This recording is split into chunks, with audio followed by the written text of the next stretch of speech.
ఆలేరు నియోజకవర్గ రైతులందరూ నకిలీ విత్తనాల పట్ల అప్రమత్తంగా ఉండాలని, వర్షాకాలం ప్రారంభమవుతున్న నేపథ్యంలో విత్తనాలు నాటే సమయం వచ్చిందని, ప్రతి రైతన్న కూడా నాణ్యమైన విత్తనాలను కొనుగోలు చేయాలని ప్రభుత్వ విప్ ఎమ్మెల్యే బీర్ల ఐలయ్య కోరారు. ఆదివారం యాదాద్రి భువనగిరి జిల్లా ఆలేరు పట్టణ కేంద్రంలో ఏర్పాటు చేసిన మీడియా సమావేశంలో వారు మాట్లాడారు. ఆదివారం యాదాద్రి భువనగిరి జిల్లా ఆలేరు పట్టణ కేంద్రంలో ఏర్పాటు చేసిన మీడియా సమావేశంలో ప్రభుత్వ విప్ ఎమ్మెల్యే బీర్ల ఐలయ్య మాట్లాడుతూ ఆలేరు నియోజకవర్గ రైతులందరూ నకిలీ విత్తనాల పట్ల అప్రమత్తంగా ఉండాలని తెలిపారు. వర్షాకాలం ప్రారంభమవుతున్న నేపథ్యంలో విత్తనాలు నాటే సమయం వచ్చిందని, ప్రతి రైతన్న కూడా నాణ్యమైన విత్తనాలు కొనుగోలు చేయాలని కోరారు.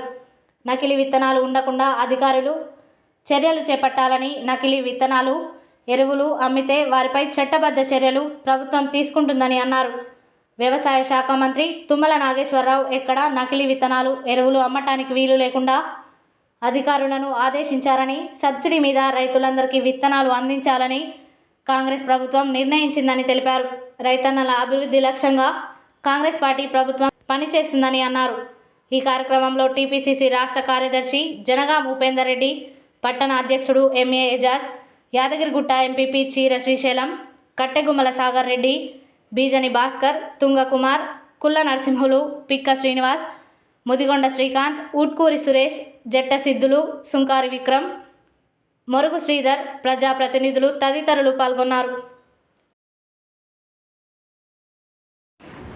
ఆలయ ప్రజలకు, రైతన్నలకు కూడా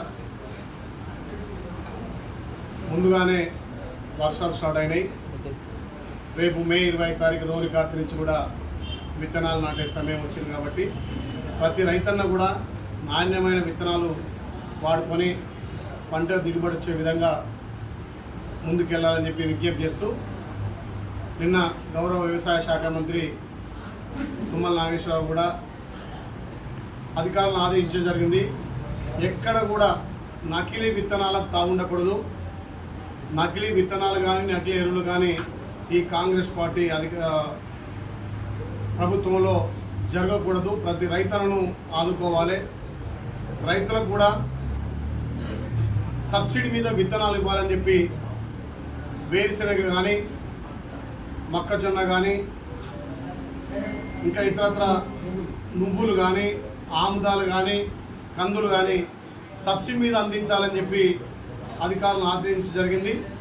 అదేవిధంగా ఎక్కడ కూడా కల్తీకి తాగుండకుండా రైతన్నల అభివృద్ధి లక్ష్యంగా ముందుకు పోవాలని చెప్పి గౌరవ మంత్రి గారు ఆదేశించడం జరిగింది.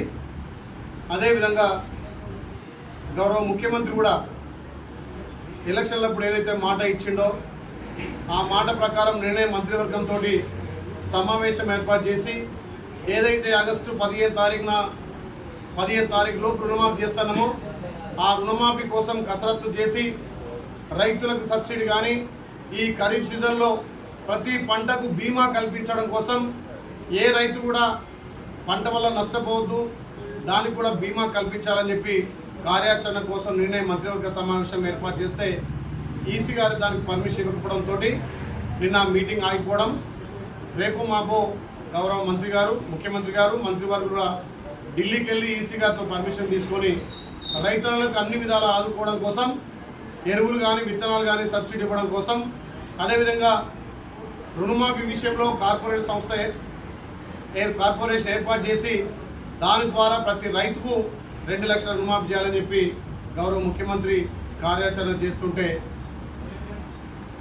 మొన్నటిదాకా అధికారం అనుభవించినటువంటి కొందరు, ఎంపీగా వ్యవహరించినటువంటి కొందరు, మంత్రులుగా ఉన్నటువంటి కొందరు మరి అధికారం పోయిందని అక్కస్తోటి కాంగ్రెస్ పార్టీకి వస్తున్నటువంటి ఆదరణ చూసి ఓర్వలేక రైతులను రెచ్చగొట్టే విధంగా కాంగ్రెస్ వాళ్ళు దేవుని ప్రమాణం చేసారు, కాంగ్రెస్ వాళ్ళు రుణమాఫీ చేయాలని చెప్పి అసత్య ప్రచారం చేస్తున్నారు. మీ అసత్య ప్రచారాన్ని ఎవ్వరు నమ్మరు. మొన్ననే మీ టీఆర్ఎస్ పార్టీకి కర్రగాల్చి వాత పెట్టి మిమ్మల్ని ఇంట్లో కూర్చోబెట్టారు. ఈ పార్లమెంట్ ఎలక్షన్లో బీజేపీ వాళ్ళని కూడా ఖచ్చితంగా ఇంట్లో కూర్చోబెట్టే ప్రోగ్రాం మొన్న చేసిరు. మొన్న జరిగినటువంటి ఎలక్షన్లో కాంగ్రెస్ పార్టీకి భారీ మెజార్టీ రాబోతుంది. ఇలా 10 నుంచి 14 సీట్లు ఇలా తెలంగాణలో ఎంపీ సీట్లు గెలిచి మా ప్రీతమ నాయకుడు రాహుల్ గాంధీ గారిని ప్రధాని చేయడం తథ్యంగా ఇలా తెలంగాణ ప్రజలు తీర్పిచ్చారు.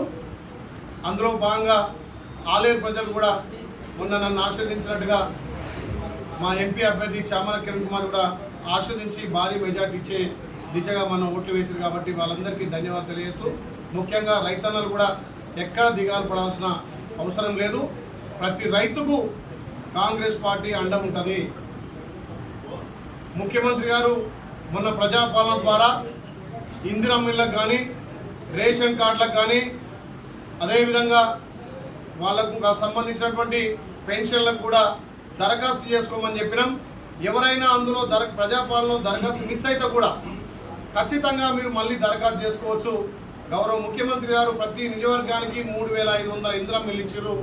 ఆ ఇందిరమ్మ ఇల్లు కూడా మొదట విడతగా ప్రతి గ్రామంలో 20 నుంచి 30-40 ఇండ్లు కూడా అఖిలపక్షం ఆధ్వర్యంలో అందరినీ అక్కడ రచ్చబండ ద్వారా ప్రజాపాలన గ్రామ సభ ద్వారానే అఖిలపక్షం ద్వారానే ఎంపిక చేసి అర్హులందరికీ ఇందిరమ్మ ఇల్లు ఇస్తామని చెప్పి